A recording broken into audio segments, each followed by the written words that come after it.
join the ranks of those wretched men, and you'll never know the pleasure of... I don't normally do my videos outside, but the game is mostly outside and I live in the UK, the game is set in the UK, so hey. It's been a while since I've been excited for a video game, let alone pre-ordering one and hoping that the finished product is not just enjoyable, but not a bug-filled mess. Well, at least not massively buggy anyways, you know, considering how most games are these days, which is unfortunate. What a world we live in. Atomfall is a brilliant game, and this video is not going to include any spoilers about it.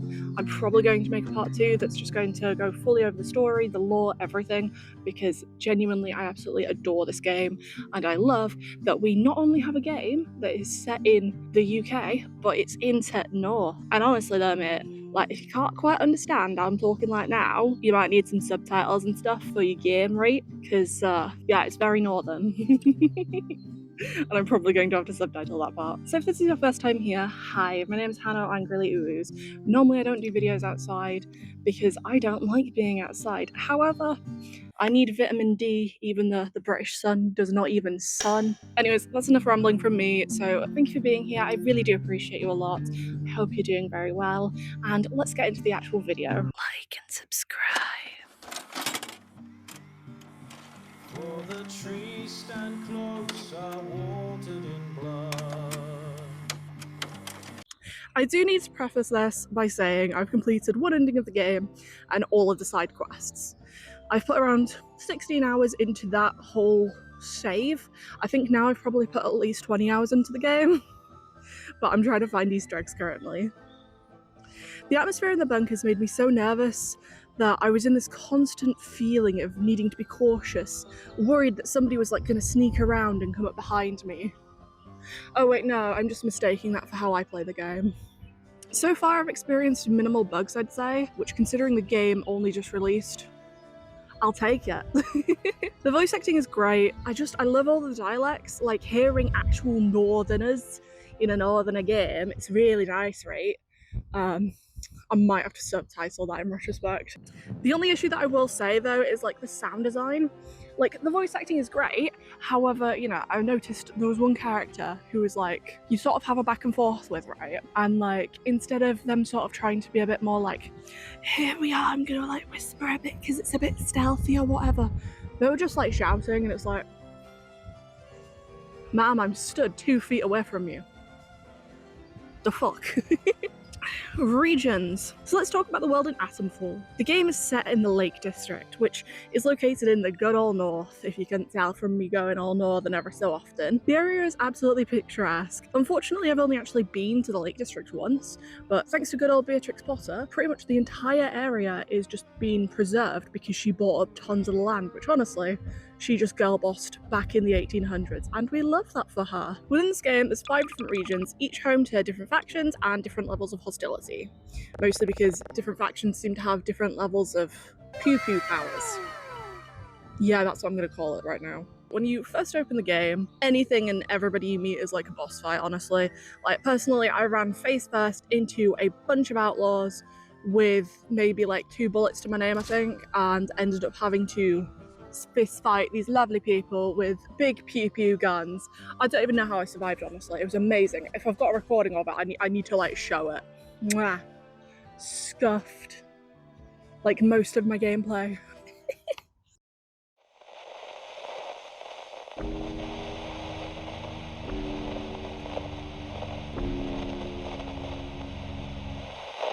First off, we've got Wyndham, which honestly is probably my favourite region for multiple reasons, but honestly, it just fascinates me. It's this small village that's been heavily surveilled by the Protocol, another faction, and we'll go a bit more into that origin, I think, in probably like the next video, because, you know, this is trying to be spoiler-free, okay? I can only do so much. However, the way Wyndham operates is very similar to a story written by a British science fiction author who actually shares the same name. Of course, there are some ties to George Orwell's 1984, but that's almost expected when people are forced into doublethink. Sorry, no, I meant cognitive dissonance, and will be punished if they hold the incorrect thoughts.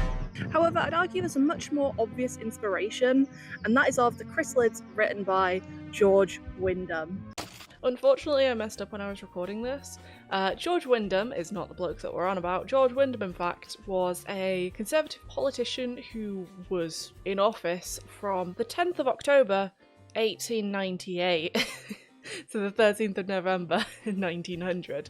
So, a long time ago, but it's not the bloke that we're thinking of here. But he does have a glorious moustache. Can we bring these moustaches back, please? Point is, though, I meant to say John Wyndham. He is the actual science fiction author behind the Chrysalids and a ton of other British sci-fi books and stories and stuff. Speaking of Wyndham, why is it so f***ing Wyndhamy here? It features a small town of people who are all the same religion, they all look and behave normally, and when a child is born, they will receive a normalcy certificate. This then says that the child is normal, because that's what everyone needs to be. You all need to be normal. Insert that one clip of, "Why can't you just be normal?" And if you're not considered normal, you will be cast out. This could be from something small, such as having an extra toe, like one of the characters, or, I don't know, having telepathy, you know? Spoilers, by the way. To the Chrysalids, not to Atomfall. Be fine. Like, that book was written, like, in the 50s or something. The show that I listened to was recorded in 1981. I feel like the ship sort of passed on spoilers for that. Where's your bumblebee?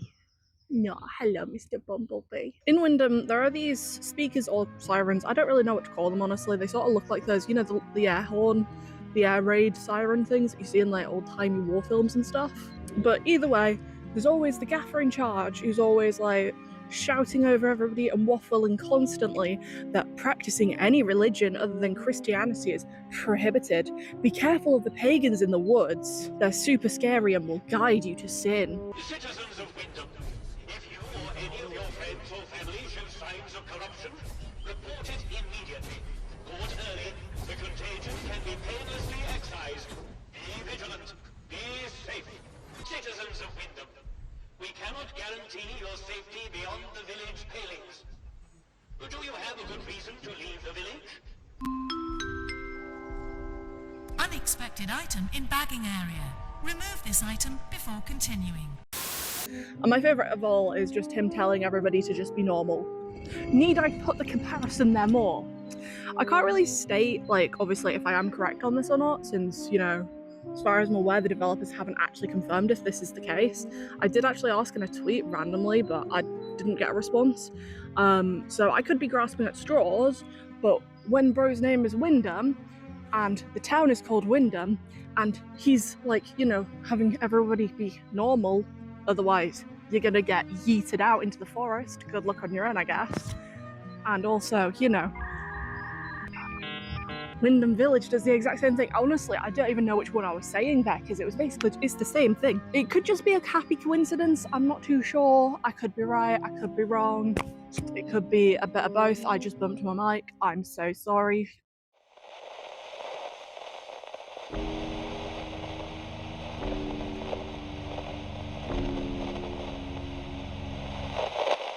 When you take your first steps outside and into the world of Atomfall, you begin your journey in S.T.A.L.K.E.R, arguably the safest area in the game. Not that that really means much when the enemies have guns and you have 2 bullets, so I guess everybody's just gonna have to share.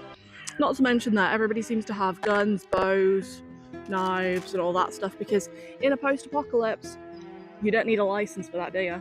Although I could put money that the TV license guy would still go around if anybody had a TV in the north in those times. Spoiler alert, we're all too fucking impoverished, in poverty to have something of that sort.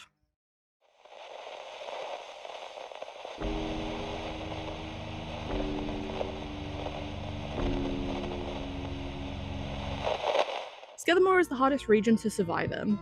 When I went there for the first time, I was instantly attacked by birds.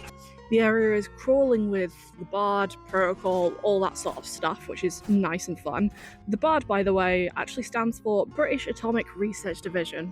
Unfortunately, they're not going to try to rizz you up whilst seductively playing the bagpipes, which is what I like to do in most of my D&D games. Instead, however, the protocol and the Bard will turn you into Swiss cheese, maybe even flambe you a little, or if you survive long enough, maybe you can just run face first into a landmine.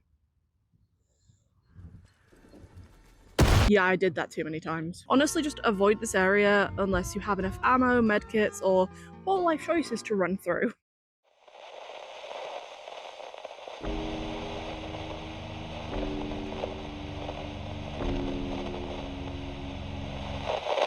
Casterfall Woods are home to the Druids. They're mostly people who have been infected by something and are working together to worship the land. They're very hostile on sight for the most part, but you can sort of join their faction, which, makes them a bit less aggroed. But personally, I've not done that, so I can't really confirm if they will stop trying to make you walk off of the flat earth, if you will. Thanks, YouTube, for your censorship. Either way, though, if you go into this area, just run around with some weed killer and maybe a gun, since they only use bows and arrows, so.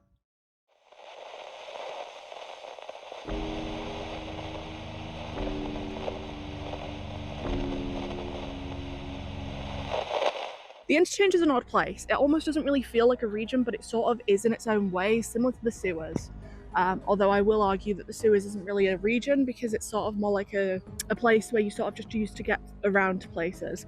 The interchange, you can do the same, however, there's a lot more to it. It's all inside, of course, and all of the factions will actually investigate the area alongside another, which I won't really talk about here, but I will give you one hint. Are you my mummy? This area is imperative to the game, and some areas are just barren of enemies, so you can nicely wander through without any issues, maybe a little bit of electrocution here and there, but you'll be fine. And other areas, your objective now is to survive. Honestly though, I think like the worst thing about this area is like the medical area. My friend told me to go there. It was like 10 PM or something. I was like fully just starting the game because I just got home from work and all that stuff. And I went into the medical area. The first enemy started walking to me. I think I just sort of screamed a bit and then just ran away, just noped fully out of there. Those people are scary. Don't go in there until you have a lot of bullets. They are sponges. It's not, I hate them. It makes sense for them to be sponges, arguably, but I hate them. For the trees stand close, are watered in blood. As I've already touched on the chrysalids in 1984, honestly there's so many more inspirations I can see in this game. Several years ago, the hit game We Happy Few was announced, and by hit I mean it was a smash hit into the toilet, flushed away to be completely forgotten. We Happy Few had a lot of wasted potential. However, I noticed some overlap within the two games, such as obviously, being set within the average UK, probably a bit cleaner though, considering the amount of litter that I've actually noticed around today, which is upsetting. But I think that also mostly just comes down to this country being fairly dystopian, so of course these games are going to resonate a lot with how this country generally is. Please tax me for breathing, daddy government. Either way, We Happy Few was supposed to show a desolate, destroyed and depressing environment for the players to survive and thrive in. Well, somehow thrive in. But instead, due to not great development and a far worse publisher, that game is a sad mess, with a brilliant story hidden behind it, well, and all the boring fetch quests. Of course, We Happy Few isn't identical, and of course there are other games that are dystopian, but I also do think that sort of the British atmosphere just sort of gives it a different twist. Like, of course, we've had games like Fallout and such, which, obviously, America, with the exception of the mod. But like, I just feel like in general, like this country has a very different sort of view on things that are dystopian, but also I would argue that, our humour comes from the dark, hecked up sort of things, rather than, American humour is mostly out of the joy of things, and ours comes from suffering. But I do think though, that all in all, We Happy Few honestly is a brilliant case study to sort of use to, well, see how a game can just fully flop in this genre. Firstly, the game came out in early access with bugs and only a survival option, and honestly I don't think anyone was really all that interested in the story when that released, with the exception of like me and maybe two other people. In terms of the voice acting as well though, I think that, considering the developers were from Canada, I believe, I don't think that exactly helped either. It really sort of was a hindrance above all else, because you can just hear when somebody's doing a fake British accent because they don't sound dead inside enough. Like, if you really want to get like the most proper like British accent, you just gotta sound like you're just done with everything and everything in this world sucks. And this is just what everything is until you die. But anyways, enough of that. But thirdly, and most egregious of all, I would say, the game is just so boring and repetitive. It is just the same thing over and over and over again, which is how I need to compare back to Atomfall, right? So with Atomfall, a lot of the game actually sort of relies on you, get this, walking around, exploring things. There's a stick in my face. But you actually have to explore the environment and sort of learn all the secrets yourself.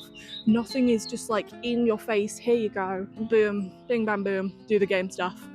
Let me just babysit you all the way through and spoon feed you all of this information. I'm sorry, I played Vampire recently, Vampire, whatever you want to call it, and it's just, here you go, let me just spoon feed all the information to you.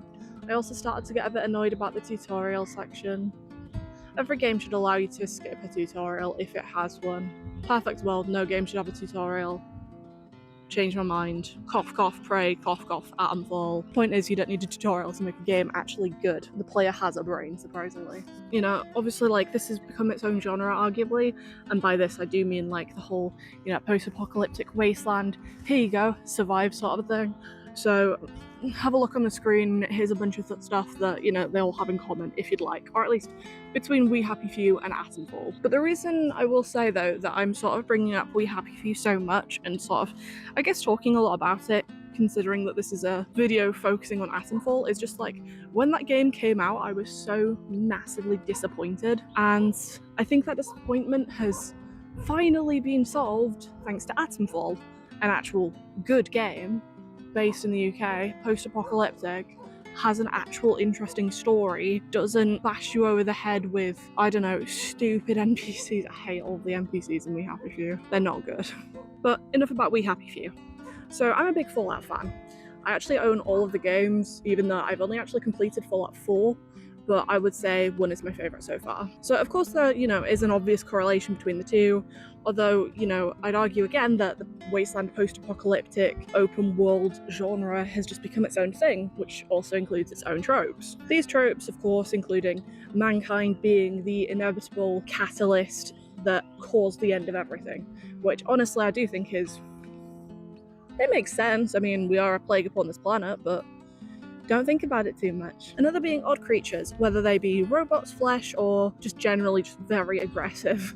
They now sort of roam the world as we know it now, and generally they are a fair challenge to get through. Of course, you also have marauders. Sorry, no, I meant wastelanders. Wait, no, I meant outlaws. Wait, no, I meant ghouls. Smooth skin. I do also just generally like the creativity that you also find in like RPGs as well, with all the factions just generally having their own personalities, apart from in Fallout 4. I need to stop taking digs at other games, I swear. But I do like how, you know, the random people that are just walking around now, whether they do be wastelanders, ghouls, marauders, whatever else you want to call them, I do generally like that they always have different names. Kind of like how in zombie films, like, you know, they always have a different name for them. Or how in Vampire you end up getting called a leech, which one of my friends decided to tell me that it would make sense for the bad angry people to call the vampire people a leech because it's essentially a slur for vampires. Very cool. Other than that though, I guess themes also running throughout most of these games are the power struggles and imbalances, such as in Wyndham, as they're attempting to rebuild or at least continue surviving as, well, they know how to, even if it is at everybody's detriment, due to how everything has just changed. So they just try to navigate the world and manage the citizens, even though it is just harming everybody in the process, but they need a change there. But of course, again, they're in control because they have the big pew-pew guns. Another game though that has this sort of thing, you know, would be the Outer Worlds. For example, you know, there's the Saltuna factory on the first world that you visit that I can't think of the name of off the top of my head because I'm in a park right now and I'm not going to Google it. But of course, you know, you have the big angry company there and a bunch of people who have decided to run away and create their own little greenhouse and are just sort of surviving as is in significantly better conditions, arguably. So you get to decide who gets the power, as in electricity, which arguably also includes who gets, well, power over everybody else. And I like things like that in games. It's almost as if, you know, it was well written.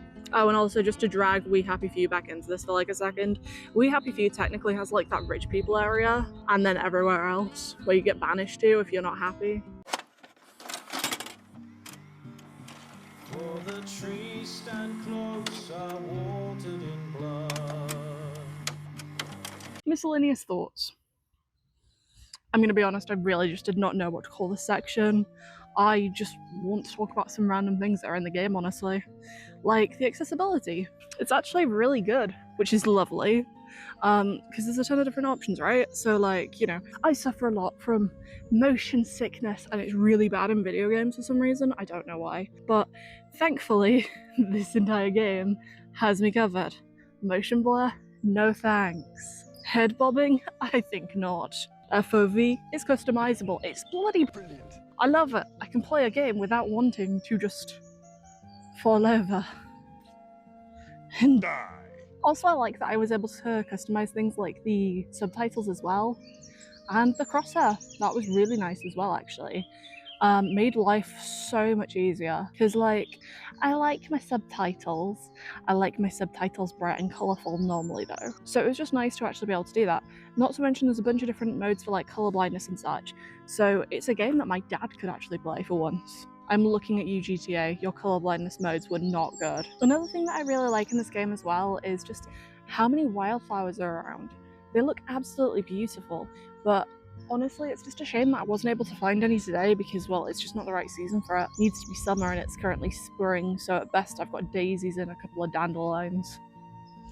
So that's a bit mid. But yeah, like the wildflowers in this game are lovely. I love buttercups. My mum used to find them all the time as a kid and just be like, here you go. And I was like, it's the coolest thing ever. And also there's these really nice wildflowers that are like all white and stuff. And I found out that they're called cow parsley. And I'm actually irrationally annoyed at that. Like, cow parsley. If you could have a flower called gay feather, you could have a better name than cow parsley. So back to the game. I love the variety of accents that we have throughout this entire game, which, like, the UK has a ton of different dialects. I think it's like over like 140 or something stupid like that. But it's pretty apparent what some of them actually are, because you've got like Newcastle, you've got Liverpool, Scottish, Welsh, which I definitely can't do a Welsh accent. And I'm fairly confident that like the vicar in Wyndham is actually like, he sounds like he's got a bit of Barnsley in him, which is kind of nice actually. So big up Barnsley. Sheffield's weird cousin that you were told to play with because they've got no friends. Barnes is a weird place. Currently, as of me actually recording this and sitting out in nature and stuff, I've actually been like replaying the game again to see if I can do any like cursed things, find any Easter eggs and things like that. So enjoy a little montage of me just alt F4ing some little gnomes over here and there. I also tried to do a gnome thing, you know, like the I'm a gnome thing, and it ended up sounding like Ralph from The Simpsons, and if there's nobody nearby, I might try and do it again. I'm a gnome! I'm in danger! Also, I ended up doing a weird thing to Jigsaw's face because my hoodie was annoying me. Autism. Atomfall is a massive breath of fresh air for video games. It's been literally years since I've enjoyed a game on release, considering the last game that I was actually interested in and ended up pre-ordering was actually Cyberpunk. And yeah, I don't need to say anything about that game's release, but hey, at least they've fixed it, right? Like, Cyberpunk is hands down one of my favourite games. It's brilliant now. Just a shame that release, it wasn't quite there. Yeah, I also just got to realise that Cyberpunk released like 5 years ago. Yeah, we're all old. Time is just an illusion. How lovely.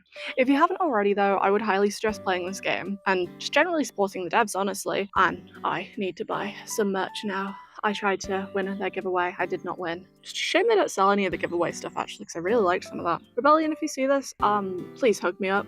And honestly though, like if they don't, I'm just going to design my own Atomfall merch. I will have my own stickers. I will put more things on the back of this case that look better than what's on here currently, which is why I'm not going to show you the stickers that are on this case. But I really do appreciate you watching this video. Please leave a like if my ASMR begging for approval wasn't enough. I'm sad now. Horrifying.